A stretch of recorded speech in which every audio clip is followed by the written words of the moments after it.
Let me once again express my shock, my grief, my abhorrence for the events that have taken place in Paris on Friday. It is not just France that has been attacked in the core of its values. It is Europe as a whole. And that is precisely why a united European response is the only way forward. We decided to speed up things in a matter of days. Let me also be immediately clear. We are not just reacting to the Paris events. Our European agenda on security that was adopted already in April is and remains our basis. Let me refer to some of the ongoing work on firearms, EU PNR, borders and fighting terrorism. I want to start by expressing my thanks to Elżbieta for the excellent cooperation on this file, where I contributed with the security aspects.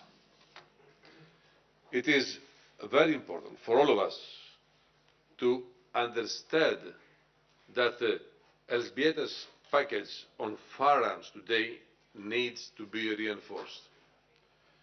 We need more actions to protect our citizens from the harm caused by smuggled Kalashnikovs. In the weeks to come, I will present a communication with concrete actions to set out how we will tackle illegal trafficking in firearms and explosives. This will be both on ongoing and future actions to enhance the fight against illegal trafficking within the European Union and also with third countries. It will cover issues ranging from the exchange of information, the European Union operational cooperation, and with third countries such as the Western Balkans and Middle East. Now, about PNR. In the meantime, on EU PNR discussions with the European Council and Parliament are ongoing. We are working to reach an agreement before the end of the year. I am certain that we share with both the European Parliament and the Council realise the view that we have no time to lose. There has been a lot of concern around border management and exchange of information. Let me be crystal clear. We can only have a well-functioning Schengen area of free movement if we have secure external borders. The Schengen Borders Code already provides all the tools for effective checks of external borders. Member States must make full use of the Schengen Information System in order to exchange information. They already have to use the common risk indicators concerning foreign fighters and terrorism.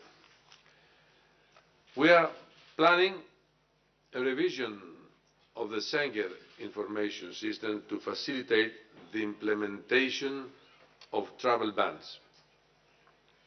I insist, Member States have to put into SIS alerts regarding expulsion, refusal of entry or removal from the territory of a Member State.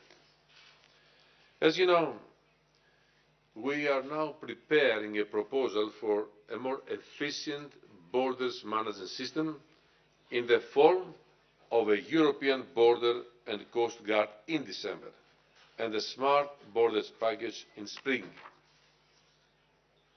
On fighting terrorism specifically, The European Counter-Terrorism Centre, as part of Europol, will launch on 1st of January, and I really count on Member States to send their experts in advance so the Centre can be operational from day one.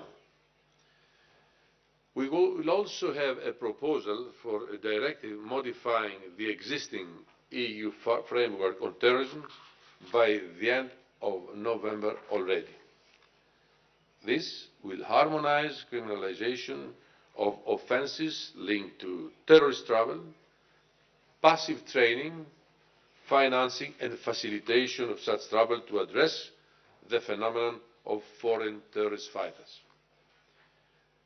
We are also finalising our assessment on additional measures that can be taken in combating terrorism financing. Last but very important, we cannot only address the symptoms and tools with which terrorists operate. We must annihilate the very reasons of their existence. We must address the root causes of why people radicalise and turn against our societies in the first place, particularly if they are born and bred here. This is our youth that has turned against us. This is the task of different actors. This is also our task as the European Union to provide the tools and the right support for all those involved. The Radicalisation Awareness Network Centre of Excellence is operational since 1st of October 2015. As you have noticed, after the Paris attacks, the question of the use of Internet for radicalisation is broadly discussed.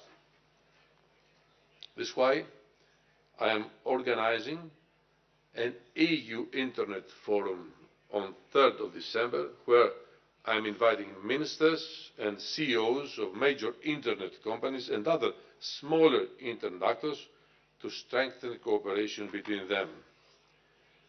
We also have the EU Internet Referral Unit in Europol, for this which was designed to reduce the volume of terrorist material online.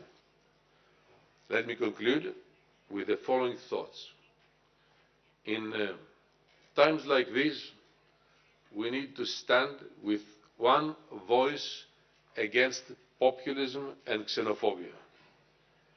We must not allow Europe to backtrack. To those who question our plans to address the refugee crisis, I say it is exactly by fully implementing what we have set out to do: relocation and resettlement, the hotspots, fighting smuggling and improving returns, that we will foster more security, not less. It is in the organised and planned migration policies such as relocation and resettlement that we have a proper security screening, which does not happen if migrants move in a non-organised way. Let there, however, be no misunderstanding. Those who perpetrated those atrocious crimes in Paris are not refugees. We have a moral and legal duty to protect those in need. If we start questioning here, that if we start fearing the vulnerability of those people, then we give in precisely to the psychosis and hostility that those criminals want to incite. We cannot let this happen. Thank you.